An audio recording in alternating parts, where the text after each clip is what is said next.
मुद्रा लोन को लेकर मैंने कई वीडियो अपने चैनल पर अपलोड की हैं और उसमें पूरा प्रोसेस आपको बताया है किस तरीके से आपको अप्लाई करना है।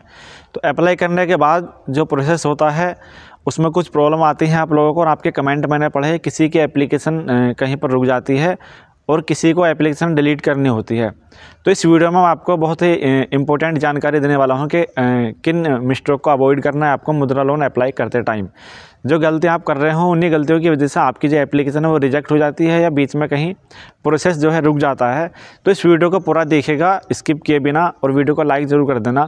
तो चलिए बात करते हैं। देखिए, सबसे पहला जो सवाल है, जो कमेंट मैंने ज़्यादातर पढ़े हैं वो ये है कि आप जब अप्लाई करते हैं शिशु मुद्रा लोन की एप्लीकेशन, तो उसमें आपका कोई करेक्शन रह जाता है तो उसको आप कैसे करेंगे, या आपके जो एप्लीकेशन है उसको डिलीट कैसे करेंगे।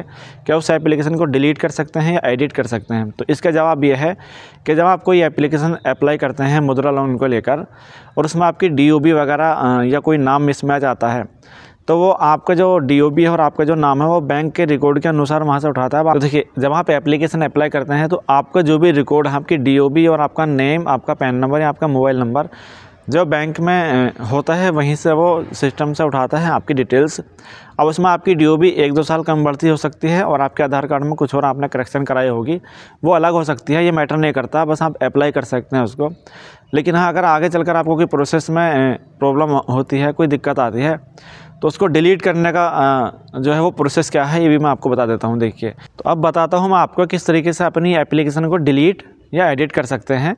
मान लिया आपने अपनी एप्लीकेशन अप्लाई की और उसके बाद में लास्ट में जाकर के आपको एरर देखने को मिलता है। आपको बताया जाता है कि आप कॉन्टैक्ट करें ब्रांच से, आपका जो क्राइटेरिया है वो कंप्लीट नहीं है या आप मीट नहीं कर पा रहे हैं क्राइटेरिया को, तो आप आपकी जो नियर ब्रांच है उसमें जाकर संपर्क कर सकते हैं। तो ये भी देखने को मिलता है आपका लोन जब रिजेक्ट हो जाता है। अब इस कंडीशन में देखिए, सिर्फ एक ही सोल्यूशन है इन सभी समस्याओं का। आपको एप्लीकेशन एडिट करनी हो या डिलीट करनी हो, या आपको दोबारा से उस एप्लीकेशन को अप्लाई करना हो नए तरीके से, या आपका रेफरेंस नंबर नहीं मिल रहा हो, यानी कि आपने कोई एप्लीकेशन को प्रोसेस किया और कुछ दिनों बाद या कुछ महीनों बाद दोबारा से आप ट्राई कर रहे हैं, लेकिन आपका जो रेफरेंस नंबर है वो आपको पता नहीं है, और आपसे जो बताया जाता है कि आपका ऑलरेडी जनरेटेड है रेफरेंस नंबर इस मोबाइल नंबर पर, इस अकाउंट नंबर पर। तो इन सभी का एक ही सोल्यूशन है। सोल्यूशन ये है कि आपको अपनी ब्रांच में जाकर अपना मोबाइल नंबर चेंज करवाना है और उसके बाद उसमें कुछ ट्रांजैक्शन करनी है और उसके बाद अप्लाई करना है, तो 100% आपका लोन अप्रूव हो जाता है। और ध्यान रहे, आपका कोई सिबिल स्कोर 600 से ऊपर भी है तब भी ये लोन आपको मिल सकता है। लेकिन आप पे पहले से कोई लोन अगर चल रहा है तो उसमें आप डिफ़ॉल्टर घोषित ना हो, या कोई EMI आप जो है बाउंस ना कर रखी हो आपने। मान लिया कोई मोबाइल फाइनेंस है आपका या कोई और लोन आप पे चल रहा है, तो इससे कोई दिक्कत नहीं है। पहले से आप पे कोई लोन है या मोबाइल फाइनेंस है आपका, या बाइक फाइनेंस कर रखी है आपने, कोई गाड़ी फाइनेंस कर रखी है, बस ये है कि किस आपकी जो है बाउंस ना हो उसमें पहले लोन में, या आप डिफ़ॉल्टर घोषित ना हो किसी भी बैंक से, तो आपको ये लोन मिल सकता है। और आपकी जो एज है वो 21 साल से ज़्यादा होनी चाहिए, और आपका जो खाता है यूनियन बैंक में वो 6 महीने से ज़्यादा पुराना होना चाहिए। अगर 6 महीने से पहले आप इसको अप्लाई करेंगे, यानी कि खाता आपने आज खुलवाया और 6 महीने के अंदर आप इसको अप्लाई करेंगे, तो आपसे बैंक स्टेटमेंट मांग सकता है, और बैंक स्टेटमेंट अपलोड होता नहीं है। वो इंटरनेट बैंकिंग के माध्यम से ही डाउनलोड किया हुआ बैंक स्टेटमेंट आपको अपलोड करना होता है।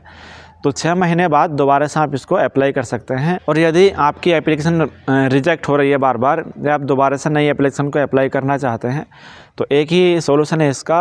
आप अपने मोबाइल नंबर को चेंज कर सकते हैं अपने बैंक अकाउंट में, और दोबारा से 1 या 2 दिन बाद कुछ ट्रांजेक्शन करेंगे या 1 महीने बाद आप इसमें दोबारा से अप्लाई कर सकते हैं। तो ये एक तरीका है, इससे आपकी जो पुरानी एप्लीकेशन है वो डिलीट भी हो जाती है और आपको एक नया रेफरेंस नंबर जनरेट होकर के मिलता है, और आपका जो अकाउंट नंबर है उसमें भी आपकी डिटेल्स आप एक बार चेक कर सकते हैं बैंक में जाकर कि आपके आधार कार्ड में क्या है, आपके पैन कार्ड में क्या है डिटेल्स। और पुराना अगर आपका अकाउंट ओपन है बैंक में, तो वहाँ पर जाकर चेक कर सकते हैं कि क्या डिटेल्स वहाँ पर आपके आधार कार्ड में क्या नेम है और पैन कार्ड में क्या नेम है। और हाँ, अगर आपका पैन कार्ड आधार कार्ड से लिंक नहीं है वो भी कर लेना, और अगर बैंक अकाउंट में आपका आधार कार्ड और पैन कार्ड लिंक नहीं है तो भी आप लिंक करा लें, उसके बाद ही इस प्रोसेस को फॉलो करें। और बाकी फिर भी कोई समस्या आती है तो आप मुझे कमेंट कर सकते हैं।